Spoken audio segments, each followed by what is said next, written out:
Hello बच्चों, तो चलिए इस प्रश्न को पढ़ते हैं। उस रेखा का समीकरण ज्ञात कीजिए जो रेखा 3x प्लस 2y बराबर 8 के लंबवत हो तथा बिंदुओं 6,4 तथा 4,-2 को मिलाने वाली रेखा के मध्य बिंदु से होकर जाती हो। देखो प्रश्न में क्या कह रहा है कि हमें उस रेखा का समीकरण ज्ञात करना है जो 3x प्लस 2y बराबर 8 इस समीकरण को प्रदर्शित करने वाली रेखा के लंबवत हो तथा बिंदुओं 6,4 तथा 4,-2 को जो मिलाने वाली रेखा है उसके मध्य बिंदु से होकर गुजरे। तो देखो प्रश्न में आगे बढ़ने से पहले इस प्रश्न से संबंधित जो मुख्य अवधारणा है उसकी हम चर्चा कर लेते हैं। तो मुख्य अवधारणा क्या हो जाएगी, देखो बिंदु बिंदु x1 y1 से गुजरने वाली प्रवणता m वाली रेखा की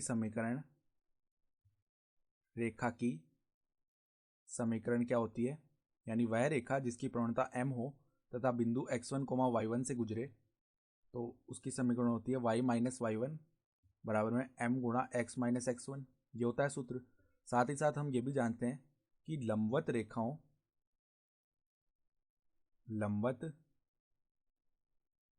रेखाओं की प्रवणताओं का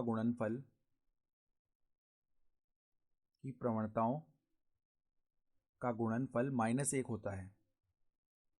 ठीक है,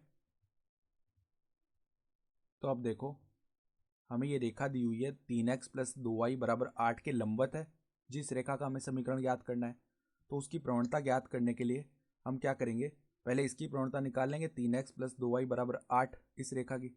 तो देखो 3x प्लस में 2y बराबर 8 है तो इसकी प्रवणता क्या आ जाएगी, देखो इसकी प्रवणता लिखें हम तो वो क्या आ जाएगी, प्रवणता होती क्या है, माइनस में x का गुणांक बट्टा में y का गुणांक। तो माइनस में देखो x का गुणांक है 3 बट्टा में y का गुणांक कितना है 2 है, तो इसकी प्रवणता -3/2 आ गई। तो अब देखो जो हमें जिस रेखा की समीकरण याद करनी है उसकी अगर हम प्रवणता m बोलें तो इसकी प्रवणता गुणा में m बराबर में -1 आना चाहिए क्योंकि ये दोनों रेखाएं परस्पर लंबवत है। तो अगर हम m का मान याद करें तो वो जाएगा -2 बट्टा में -3 अर्थात 2/3। तो प्रवणता तो आ गई। अब हमें बिंदु निकालना है तो वो किस बिंदु से गुजर रही है रेखा जिसकी हमें समीकरण याद करनी है, बिंदुओं 6,4 तथा 4,-2 को मिलाने वाली रेखा के मध्य बिंदु से। तो देखो मध्य बिंदु का हम सूत्र जानते हैं, जब रेखा के दोनों सिरे दिए हुए हों तो वो क्या होता है x1 plus x2/2 y1 plus y2/2। तो देखो बिंदुओं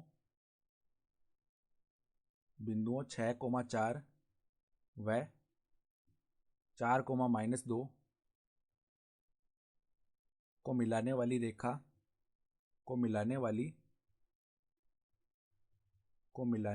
रेखाखंड का मध्य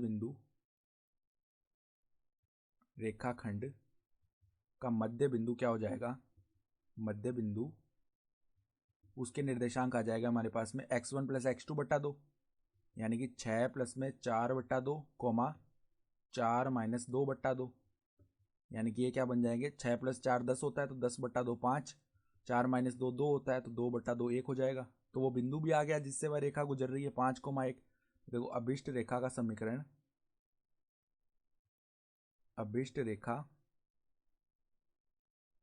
समीकरण क्या आ जाएगा, y minus y1, y minus में 1 बराबर में प्रवणता कितनी है 2/3, x माइनस x1 यानी x माइनस 5। तो ये कितना बनेगा, देखो 3y माइनस 3 बराबर में 2x माइनस का 10 बन जाएगा अर्थात 3y माइनस में 2x। अब देखो -10 को उस तरफ ले जाएंगे तो प्लस का 10 बनेगा तो -3 प्लस 10 क्या हो जाएगा, प्लस का 7 बराबर में 0। अर्थात जो अभिष्ट रेखा का समीकरण है वो क्या बन गया, 3y माइनस 2x प्लस 7 बराबर में 0। और यही हमारा उत्तर भी हो जाएगा। तो आशा करता हूँ कि आपको ये प्रश्न समझ में आया होगा। धन्यवाद।